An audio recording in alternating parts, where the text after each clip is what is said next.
Hi, it's Rex Andrew, and welcome back to the Rex Andrew Show. Glad you found us, and if you're on social media, do me one quick favor and hit the subscribe button so that way you can get the latest updates to the show. And I always kind of struggle calling it a show, but I used to have a radio show, so here we are, broadcasting on different formats. So today, I want to talk to you about risk, and I want to talk to you about what we've seen over the last, it's now January of 21, so it's been the last 9-10 months that we've had all this interaction and reaction to the global pandemic of COVID-19. Now, I won't get into any politics of this. I'm pretty frustrated with the whole situation, but I want to talk about safety and risk, and I think that's what this all boils down to, because we've seen different people react in different ways depending on where they live. Now, when I was a kid, I was around a farm quite frequently. My grandparents had a ranch up in Nebraska, and it was a sizable ranch, and we were always working with tools. So there were tools of all kinds, from chainsaws to jacks to welders to you name it, all kinds of cutting devices, cattle prods, you name it. So all kinds of tools, front end loaders that we worked with. And of course, when you work with tools, there's always a risk, okay? There's a risk of getting hurt, okay?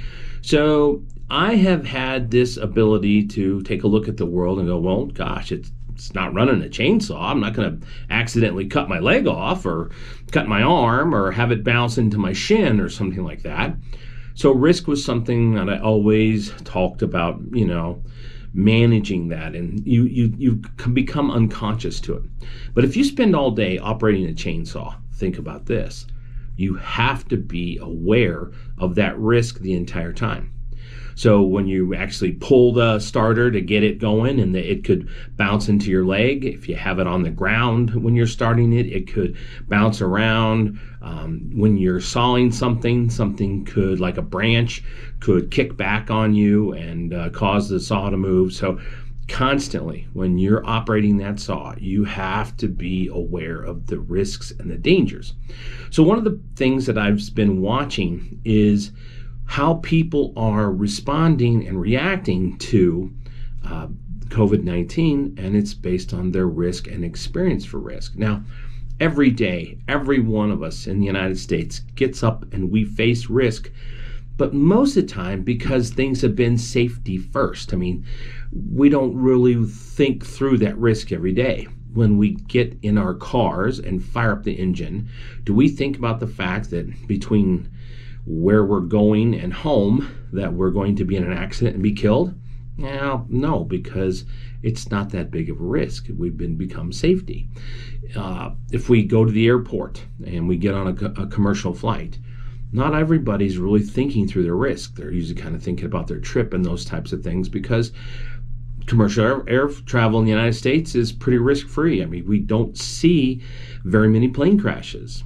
When people live in tall buildings, they don't think about a fire that's going to trap them on the higher floors. People operating all kinds of riding on a bus or being on a train, those types of things. Living in an area where there's hurricanes or tornadoes or snowstorms that could come along, and blizzards and strand you in your car.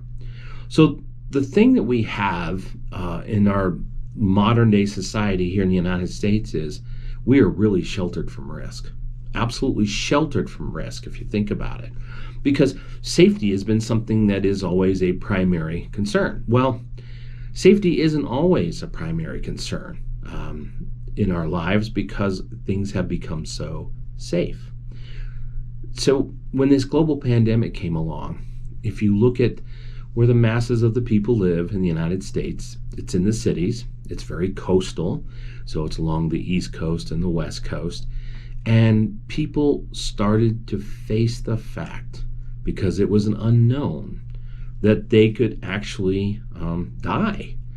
And so we've had this issue where people are facing mortality for the first time. You have people who, like, say, example, teachers who work in a school, not a big high risk place. And we only have a few school shootings every few years. And so very, very safe environment. So those people all of a sudden were like, whoa, wait a minute. I could die from this disease. I mean, you start going down the list of all kinds of things, computer programmers, people who work in offices and banks and accountants and all kinds of people. Yet people who didn't have much risk in their lives because our world is so safe here in the United States.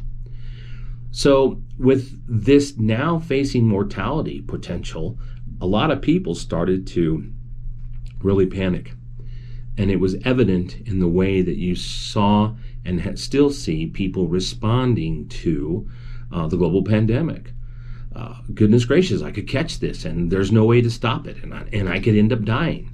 And there were ridiculous numbers that were forecasted. Here in Colorado, oh my goodness, we're going to have 33,000 deaths. Well, it's only been about 3,500 deaths. And so it's been interesting to watch people respond to this. And what's crazy is we've had this overreaction because so many people don't face risk on a day-to-day basis that we've shut things down and we've basically paralyzed our economy and our country because people are afraid of risk. You know, they're worried about their safety.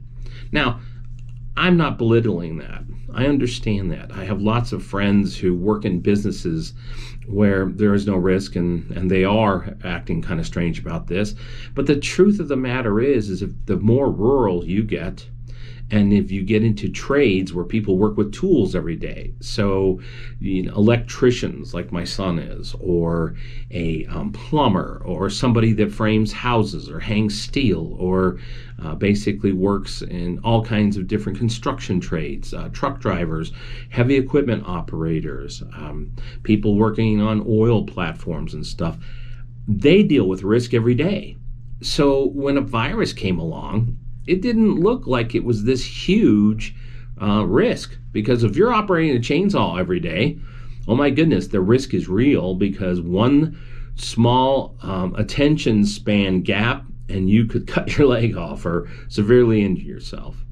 So those tens of people working in trades and labor and those types of things, operating equipment at factories and those types of situations, they looked at the risk and safety much different than people who were office workers or school teachers or people who worked in retail or those types of places, because the risk is so low. So it's been an interesting people watching phenomena.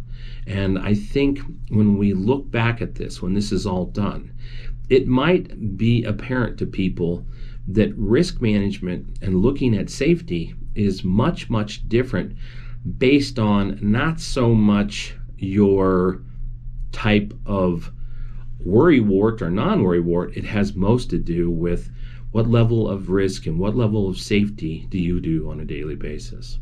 So we'll see. We'll see what happens. You know, the vaccine's out now. People are talking about how that's going to end things. It just makes me wonder if we are going to have people who are still concerned about their safety and still pushing for their politicians to overreach and lock things down, when probably a lot of people out there have already come to grips and faced head on the risk that this pandemic brings to them. You know, it's kind of crazy because we talk about a 99.9% survival rate if you're under the age of 70. So what's the difference in that in driving your car or getting on an airplane? 99.9% is a pretty high number. So it's something to think about. And till next time, join us. We'll have some more things to talk about as we move along. Thanks, and make it a great day.